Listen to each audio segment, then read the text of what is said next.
I'm really not comfortable with these stories about secret agreements and so on. What I do know and what I'm concerned about is what I see out in the open. And what do I see out in the open? What I see out in the open is that Tamil politics is divided into two camps. On the one hand, you have Tamil political leaders who stood firmly against the Tigers, against separatism. People like Douglas Devananda, who survived, according to the US State Department report, by the way, 11 assassination attempts by the Tigers. Now, General Fonseca, thank God, he survived an assassination attempt, but Devananda survived 11 assassination attempts. Then we have Dharmaligam Siddharthan of the plot. We have Sridharan, also known as Sugu of the EPRLF. And we have Karuna, who rebelled against Prabhakaran in 2004. All these anti-Tiger leaders, Pilan, all of them are with President Rajapaksa. They are saying, vote for Mahinda Rajapaksa. Now, we have another group of leaders who are pro-LTTE, who are known as the proxies of the LTTE. None of them want the Tamil people to vote for Mahinda Rajapaksa. They're all against Mahinda Rajapaksa, or they're contesting on their own. Now, I read an interesting story in the Independent, London.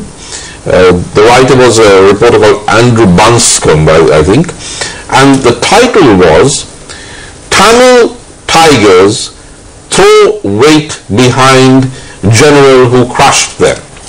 Now, it's complimentary about General Fonseca. It refers to him as the general who crushed the Tigers. But it says, Tamil Tigers throw weight behind.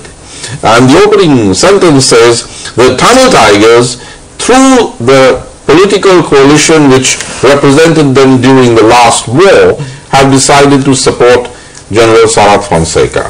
So now this is not to do with a secret agreement. This is to do with the open support that the TNA is giving General Fonseca.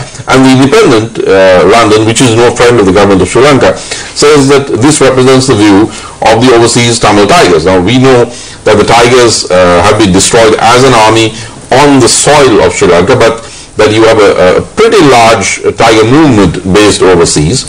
And we have this very respected British paper saying that the Tigers, through the TNA, have decided to support General Fonseca. Now, when I listen to the opposition candidates and former Prime Minister Vikram Singh and so on this issue and the JVP, I ask myself, now when the TNA negotiated with General Fonseca and came to an agreement, perhaps there was no document, perhaps there was no secret agreement, that's fine. Didn't General Fonseca ask them, look, do you think it was a good thing that the Tigers were defeated? Or do you think it's a good thing that Prabhakaran is no more? Have you decided to tear up the Vadikode resolution for a separate independent state of Tamil Eelam? Now, as I said, I'm not interested in secret agreements. I'm interested in whether there was transparency.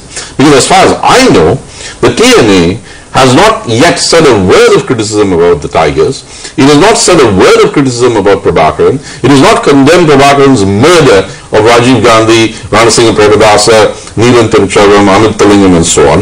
It has not rescinded its commitment to the Vadikode resolution, which is for an independent state of Tamil Eelam, which may have been understandable at the time, but is certainly a travesty today. Now that party, which has not given up Tamil Eelam, which has not criticized the Tigers, is supporting General Fonseca. Now I wonder whether he doesn't have a problem with that, because he doesn't seem to have raised those questions with the TNA. The TNA has not abandoned that pro-Tiger stance. So when I see that all the pro-Tiger Tamil leaders are saying, in the words of Mr. Wickramasinghe, mind the poda, which is rather an impolite way of saying leave, the right word is ponga, then I ask myself, if the Tamil Tigers want Mahinda Rajapaksa out, then shouldn't the rest of us who are anti-Tiger want him in? Would you call General Fonseca a Western-backed candidate in terms of Sri Lanka? Because there is a trend internationally where almost whenever the Western-backed opposition candidate loses an election, certain pro-Western elements cry foul. We've seen this in Zimbabwe, in Iraq, among other nations. Dr. Jatlaga, why is this, you think?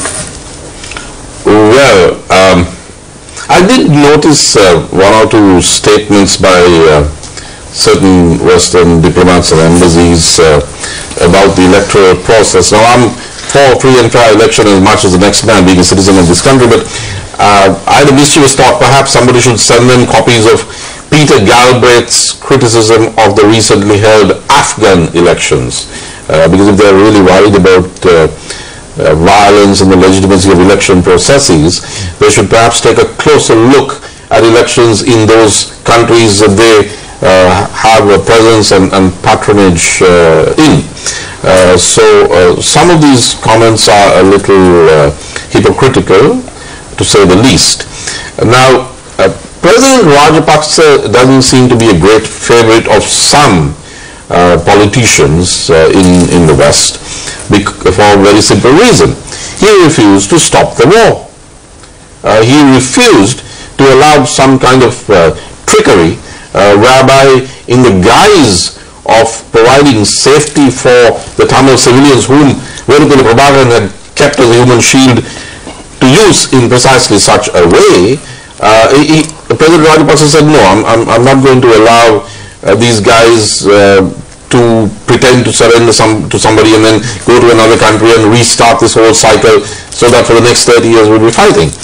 He flatly refused to let Lanka Rupavahini and the Tigers off the hook. So those countries which consider themselves to be still the colonial masters of Sri Lanka, a mistaken notion, they are quite annoyed at President Rajapaksa, and they have a traditional relationship with other more powerful Western countries, and they use that relationship to try to leverage that against countries like, or administrations like that of President Rajapaksa.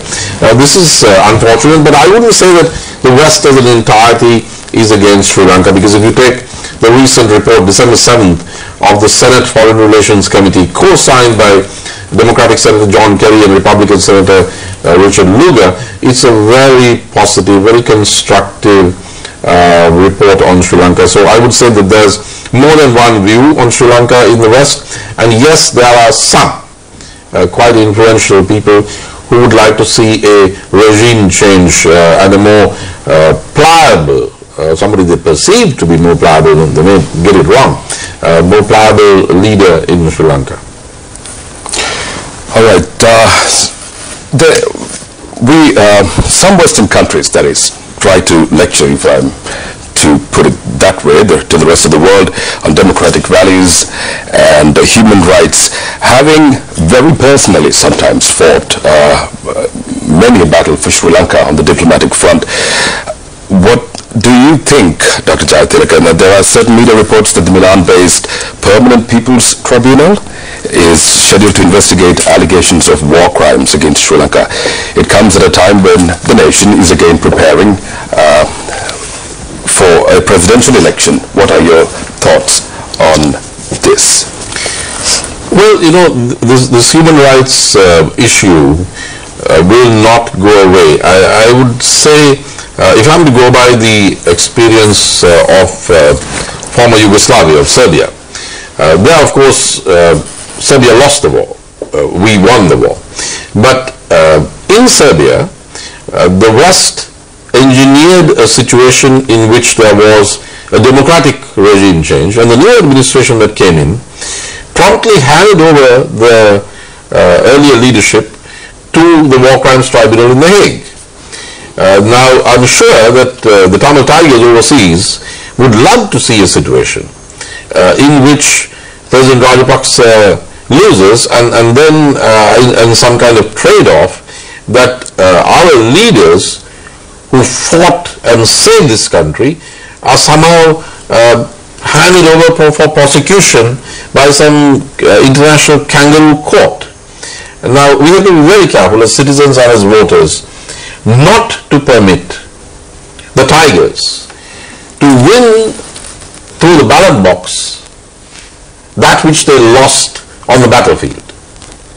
Now one may ask, surely